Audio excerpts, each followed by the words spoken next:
Hello everyone, welcome back to Excel Learning. This is your digital learning platform and today we are going to look into the chapter The Lake Isle of Innisfree. ISLE इसका pronunciation होगा Isle, okay? This poem is written by W.B. Yeats, okay? अच्छा, और एक बात मैं आप लोगों को बता दूं कि ये वाला जो पोएम है पहले हम लोग को जानना होगा ये किस टाइप का पोएम है. ये एक लिरिक पोएम है. ये एक लिरिक पोएम है. ये एक पेस्टोरल पोएम है where the poet has expressed his longing for a simple and peaceful life. Simple and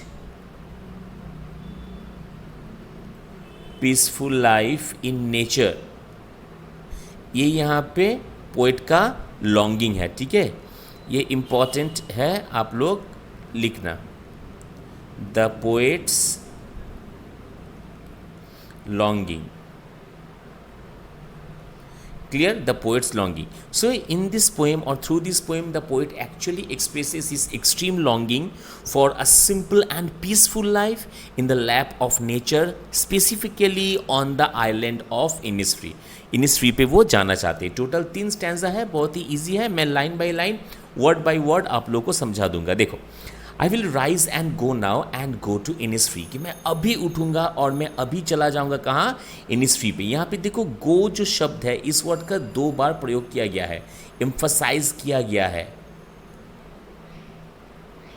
यहाँ पे एम्फसाइज किया गया है the longing of the poet. Poet जो जाना चाहते हैं कहाँ, इनिसफ्री पे. ये लॉन्गिंग वो एक्सप्रेस कर रहे 2 बार गो यूज करके. आई will rise and go and go now and go to Innisfree. It also conveys a sense of determination. It also conveys a sense of determination.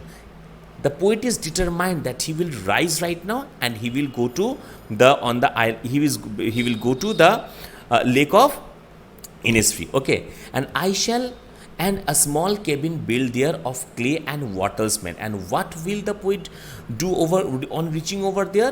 The poet will make a small cabin. Small conveys a sense of loneliness. Loneliness. That means the poet will live over there without any relation. Without any relation. अकेले वो वहाँ पे रहना चाहते हैं, इसीलिए वो एक छोटा सा वहाँ पे केबिन बनाएंगे. किससे? क्ले से और वाटल से. और फूड के लिए वो क्या करेंगे, ही विल हैव 9 बीन रोज. वहाँ पे 9 बीन रोज वो प्लान करेंगे और उनके पास एक हनी भी रहेगा और वो वहाँ पे अकेला रहना चाहते हैं. And live alone in the bee loud glade. ठीक है, बी लाउड ग्लेड पे वो अकेला वहाँ पे रहना चाहते हैं. कौन? Poet. So the very first stanza conveys a sense of determination. The very first line also conveys a sense of determination of the poet that the poet wants to go to the lake of Innisfree. Now come to the second stanza. See, and I shall have some peace there, for peace comes dropping slow. Some peace conveys a sense of minimum requirement. Minimum requirement.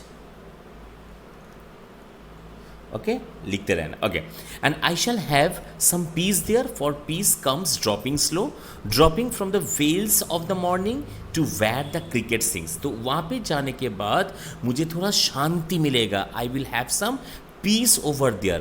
कैसे? For peace comes personification. Peace को यहाँ पे personify किया गया है. ठीक है, dropping slow, piece धीरे से आएगा. Dropping from the veils of the morning to where the cricket sings.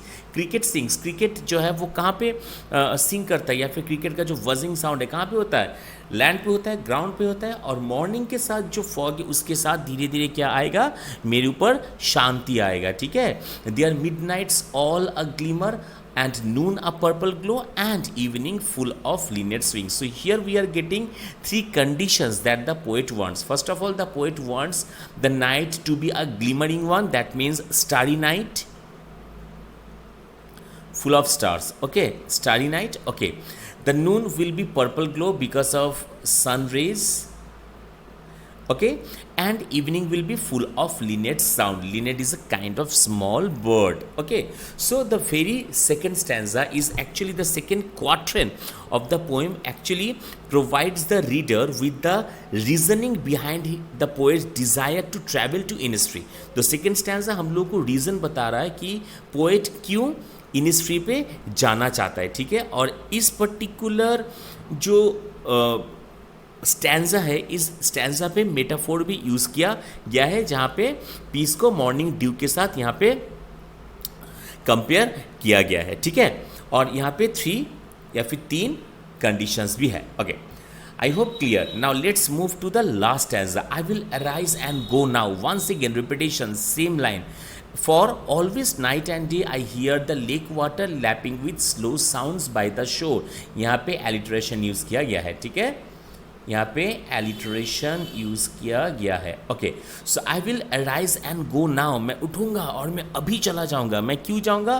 For always day and night, क्योंकि दिन रात आई हियर, मुझे सुनाई देता है, the lake water lapping with low sound by the shore, क्योंकि मुझे हर वक्त दिन और रात मुझे बस एक ही साउंड सुनाई देता है। कौन सा साउंड सुनाई देता है? लैपिंग वाटर का साउंड जो है वो साउंड मुझे सुनाई देता है। While I stand on the roadway और on the pavement's gray, it conveys a sense of city life। That means right now the poet is in a city, किसी भी रीजन में हो, वर्किंग सेक्टर में हो, कुछ भी हो, अभी वो सिटी में है और इस सिटी से, सिटी का जो नॉइज़ है, इन सब नॉइज़ को अवॉइड करके वो जाना चाहता है कहाँ? इनिस्ट्री में। So while I stand on the roadway or on the pavements grey, I hear it in the deep heart's core. तो जब भी मैं रोड पे खड़ा रहता हूँ या फिर पेवमेंट पे खड़ा रहता हूँ, grey pavements also conveys a sense of hard surface. Okay, hard surface. और पोइट का लाइफ भी यहाँ पे बहुत हार्ड हो गया है, क्योंकि वो अब मतलब सिटी का जो माहौल है, उस माहौल में पोइट यहाँ पे, स्पीकर यहाँ पे नहीं रहना चाहते। वो कहाँ जाना चाहते हैं? वो जाना चाहते हैं इनिस्ट्री पे। Okay, so the entire poem, explanation of the poem is clear, I hope clear. मैं एक बार जिस्ट बता दे रहा हूँ। फर्स्ट जो स्टैंजा है, it conveys a sense of determination, where the poet has said that he wants to go to the Innisfree right now. He has emphasized his point, and on reaching over there he will build a small cabin out of clay and wattles, and he will have 9 bean rows and hive for the honeybee. Why? So that he would get enough food, and he will live over there alone. He will live over there alone, where? In the bee loud glade. First stanza. Second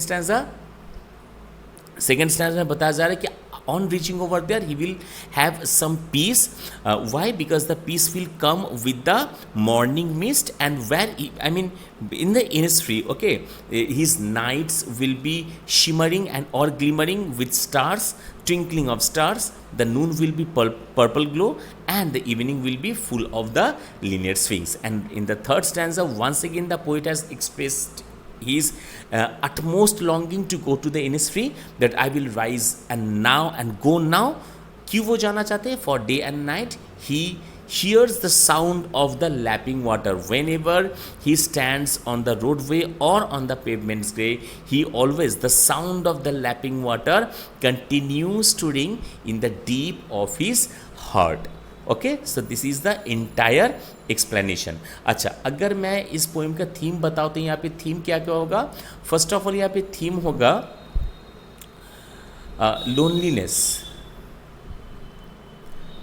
loneliness, okay. Second होगा piece, okay. Third होगा longing, okay. ये सब, ये 3 यहाँ पे theme होगा, जो कि बहुत इंपॉर्टेंट है। ओके, तो आई होप पोइम जो है एकदम क्लियर है आप लोगों का। फिर भी आप लोगों को कुछ जानना है, कोई भी क्वेश्चन है, तो आप लोग कमेंट बॉक्स पे ज़रूर लिखो और मैं ज़रूर रिप्लाई करूँगा आप लोगों को। इसके बावजूद भी if you have any problem regarding any chapter, please write in the comment section and I will make a video on that particular chapter and I will upload here. Okay, मिलते हैं next video में। Tata, bye bye, see you and Jai Hind.